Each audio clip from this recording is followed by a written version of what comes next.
First was the 1619 project, Mm. explaining it and putting it in and why it's important to understand what that document is, who wrote it, and why.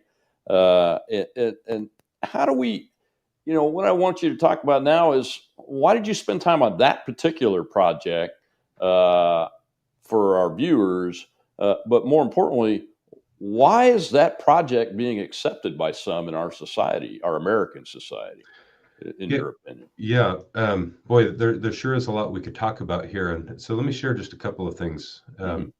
At my own base, one of the things that we had seen that came from our base commander was a documentary. It's one of a number of things that we were asked to watch in preparation for what we called down days, in Hmm. which we'd put aside our training responsibilities for our particular mission, which at our base was, and what I was doing, was space-based missile warning. And we were supposed to come to the table prepared to talk about systemic racism in society. And one of the things we were asked to watch was a documentary, the talking points for which came largely out of the New York Times 1619 project. Hmm. And so I thought, well, people don't know where these talking points are coming from. They just know they're ugly, they're unsettling, they seem to conflict with what they've come to believe about our country and maybe sworn an oath to defend. And so I wanted to actually go back. It wasn't easy for me the first time I tried this to get my hands on the original publication of the New York Times 1619 project. I went to libraries, emailed people asking if I could get my hands on this, and actually had a PDF that was sent to me of the original magazine, in which it was roughly 100 pages, if I remember correctly. Right. This series of essays about our founding and about our history was put in print a few years ago. I went through all of that. I was looking for some specific items in there.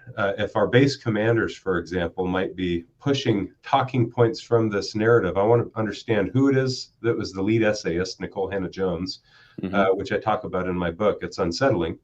Yeah. She did I don't want to call it a study abroad or a kind of research internship over in Cuba to study their economic and healthcare systems, if that tells you even just the beginning point where she's coming from. Yeah. But I went through all of those essays. In addition to try and learn about what they were saying, I was specifically interested as a commander in the armed forces, looking for references to the Declaration and the Constitution. Right. Okay. And what I found in that series of essays over that 100 pages was nothing but derogatory comments about our founding documents and our founders.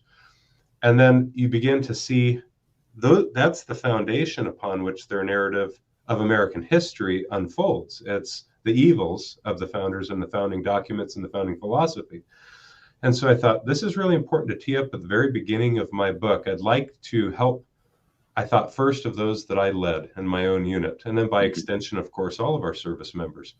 I thought, you need to understand that there is this thing called the New York Times 1619 project that is now shaping rhetoric, political rhetoric across the country and in the media and even in the military, unfortunately. Black Lives Matter at School, which is an organization, specifically Black Lives Matter at School, had got the New York Times 1619 project pamphlets into, at the time I was writing the book, over 4,000 schools in the nation, and now that's grown even more. And once people begin to see where the talking points were coming from and who was generating those talking points and what their purpose was, which was to divorce the American from their values even further, so that they could then buy into a kind of an alternative narrative of American history, it's becomes much easier for an American to take a step back, put up their hands and say, now hold on a second. Am I really willing to consider this alternative reality that's being offered to me? And it causes people some pause, which I was hoping, and then to tee up for them, to reintroduce them to the greatness of the American ideal. And that's important for our service members to appreciate if they're going to swear an oath to defend it with their life, potentially. And I've had a number of service members reach out thanking me by email since then, saying, hey, I had no clue that thing even existed. And I really like how you've teed that up in opposition to, or shown how it is in opposition to, our founding values. And Once you grab a hold of the greatness of the American ideal, I'll say you're reluctant to put it down because it's God inspired. It's beautiful, Mm-hmm. and you start to realize just how nasty an ideology we're up against. Oh yeah, the effort of the 1619 project, in my opinion, is to deconstruct America. It's not even the opening salvo; it's the broadside after the opening salvos, in my opinion, because the New York Times published it, and the New York Times is such a respected, or used to be, respected publication across the entire world, and to deconstruct the American value in the founding of America, as I said in my opening, and as you point out in your book, it unlinks those of us that took the oath to the Constitution of the United States from the fact that America was, is, and should be something worth defending. I think you put that brilliantly in there. Had not seen it written down that way before, and I'm going to use it because it communicates the issue so clearly, especially from a military perspective.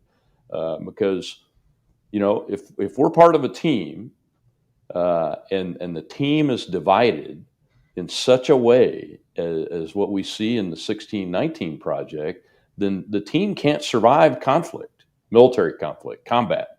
You cannot survive that because it's a being in combat. It's an all on the team, and if somebody's not on the team, it becomes really apparent really fast, and depending on the situation, people die. That's right. Really fast. And we just can't afford to have a military that's under that construct and believing in those talking points. Well, that's precisely what led me to start to give feedback and file a formal complaint about what I was seeing in the first place, was the divisive nature of all of this. Even people with really good intentions, let's say a base commander or a senior military leader, who think they're going to do the service member a favor by helping them confront some of our evils of history, let's say. But couched in terms of the diversity, inclusion, and equity industry, which is rooted in Marxism, you start to prepare the soil for division. What I'm saying is it's a bad starting place is to talk about how evil America was from its inception, because one, it's not true. And so you're starting from a false premise in the first place. And if you get some of your service members to buy into that, even if it's a small percentage of them, there's instantly a fracture in the force. Whereas every service member has signed up and sworn an oath to defend the Constitution, presumably because they believe in the goodness of our country and are therefore willing to voluntarily put skin in the game to defend it, you instantly have this fracture where people start wondering whether or not it's worth defending. That's simply not the kind of division you can have in your armed forces and maintain your lethality, maintain the kind of good order, discipline, or morale that's expected of troops. I just have people, I don't want to